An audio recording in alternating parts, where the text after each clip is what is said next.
ఒకవేళ పరలోక రాజ్యాన్ని తీసుకెళ్తాడని మనము ఎప్పటికప్పటికే ప్రతిరోజు మనం సరి చేసుకోవాలి, మేల్కోవాలి. నిద్రిస్తున్నా నువ్వు ఇంకేం చేయాలా? మేల్కోమంటున్నాడు. మరి నిద్రిస్తున్న మనం ఆ మాట చూద్దామండి. ఎఫెసీ పత్రిక 5:14.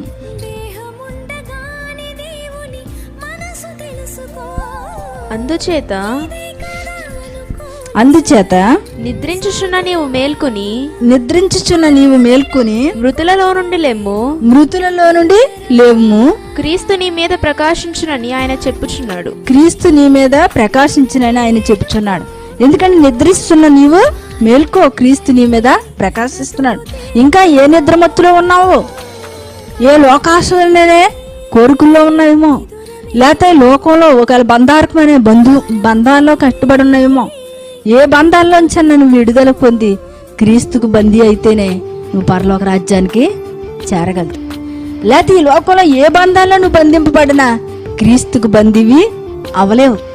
నేను క్రీస్తు ఖైదీనయ్యాను అంటున్నాడు అపోస్తలుడైన పౌలు. నేను క్రీస్తు నిమిత్తము ఖైదీనయ్యాను. అంటే ఖైదీ అంటే ఒక 4 గోళ్ల మధ్యలో ఎటు రీతిగా ఉంటాడో అటు రీతిగా నేను దేవుని నిమిత్తం నా జీవితాన్ని లేకపోతే నా మనసుని ఆ 4 గోళ్ల మధ్యలో నేను అణుచుకున్నానంటున్నాడు. అందుకని ప్రకారం లేని గోడ వంటి వాడిని కాదంటున్నాడు. ప్రకారం లేకపోతే అన్ని వచ్చేస్తాయి, అన్ని కోరికలు వచ్చేస్తాయి. తన ఖైదీని ఎందుకు అయిపోయాడు?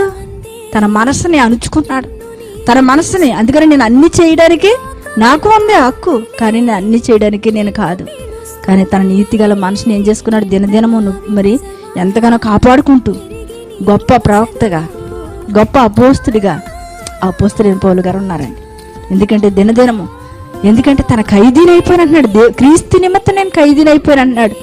మరి క్రీస్తు కొరకు మనం ఖైదీగా ఉంటున్నావా? మనం వెళ్ళకూడని చోట్లకి, మనం వెళ్ళగేడని స్థలాలకి, మనం వెళ్ళకూడని మనుషుల దగ్గరికి, మనం స్నేహించలేని వ్యక్తులతో మనం స్నేహిస్తున్నావా? నీ స్నేహం ఎవరితో ఉంది? లేకపోతే నీ సంభాషణ ఎవరితో ఉంది? ఒకసారి మనందరం కూడా ఆలోచన కలిగి ఉండాలి. అందుకని మరి నువ్వు క్రీస్తు బిడ్డవైతే బలియాదాలతో నీకు పనేంటి? విశ్వాసం అయితే అవిశ్వాసంతో నీకు సాంగత్యం ఏంటి అని దేవుడు అడుగుతున్నాడు.